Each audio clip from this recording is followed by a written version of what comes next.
So, andito tayo sa BF Homes Manresa to check this foreclosed house and lot. So, malaki po siya. Yung details ng property, ilalagay ko na lang po dito sa video. Paki-check na lang po. And meron tayong assigned caretaker. Check natin.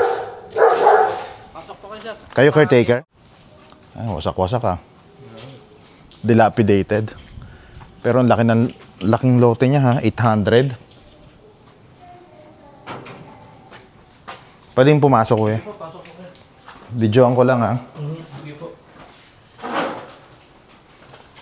May kuryente. So yung taas wala na talaga, dilapidated na. Yung baba lang ang dito lang kayo nag-i-stay sa baba. Ah, okay. Pwede naman akitin sa taas. Safe naman.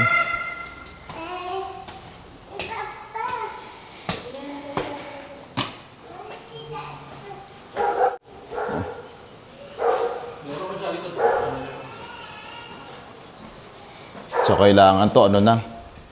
Demolish na, no? Magagamit pa kaya yung bato nito? Makakapal naman po yung bato niya. Makakapal yung bato niya. May marami nang tumingin. Marami na. Anong sabi ko yan ng mga tumingin? Pwede pa daw magamit yung bato? Oo. Parang nito. Yung mga kapitbahay, sabi nila matibay daw talaga yun. Makakapal yung bato nito siya.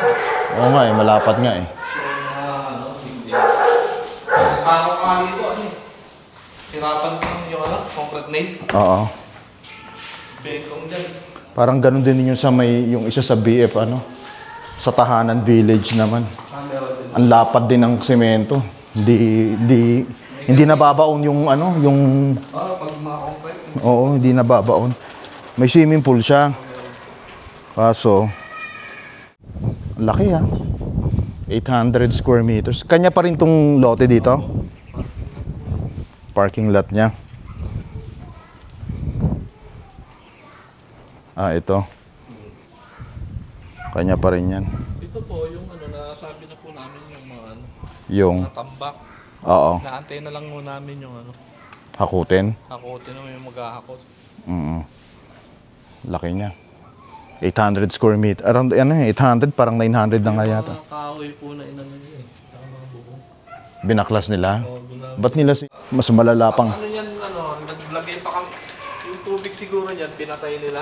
pinatay? Ito. Itong pinaka-masters niya. Laki nga. So, ito yung master's bedroom niya. Sobrang dilapidated na siya. So, this is available in cash or at least 20% spot down payment. And then, 80% balance bank financing, exclusive of taxes and fees. So, this is negotiable. If you are interested to schedule a property showing and make an offer, please message us directly. Ayan, may swimming pool pa siya. Tagal na kayo dito, kuya? October po sa akin ano to eh. Pero October pa. November, December. December talaga kami nakalipat na. Ito yung pinaka-kitchen niya.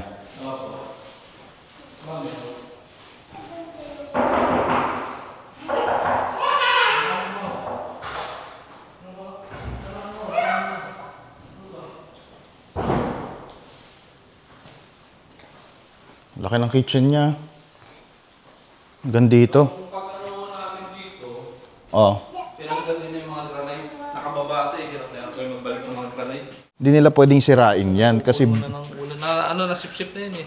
Kaya lang napupuno uli ng ulan. Dahil ko bin.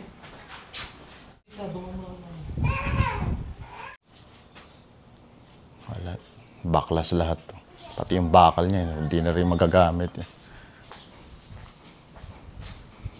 Tingnan ko lang dito.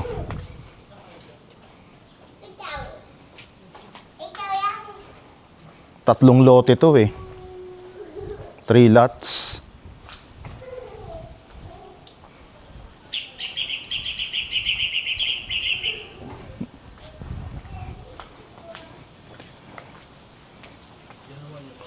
Bumagsak na din. Oo. Namin dyan, konti-konti na namin. Dito yung sa master's bedroom, di ba?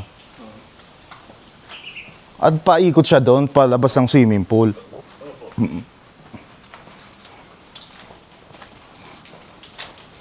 Matahon nga lang dito. Kawawalis ko. Ano na naman. Laki niya. O, yun yung swimming pool. Laglagin mo sample. Answer, no. Why? Because in grievance, it is a dispute between management and union. It cannot be considered fair because the decision will be rendered by both who agree with each other. So that therefore, the remedy can the company close and stop this means. Pwede? Huh? Yes. Pwede. You cannot employ an employee suffering from a disease prohibited by law. And that the important, which is a mandatory requirement, part of the requisite, there must be a medical certification to this effect by a public health officer. Kailangan. There must be a medical certification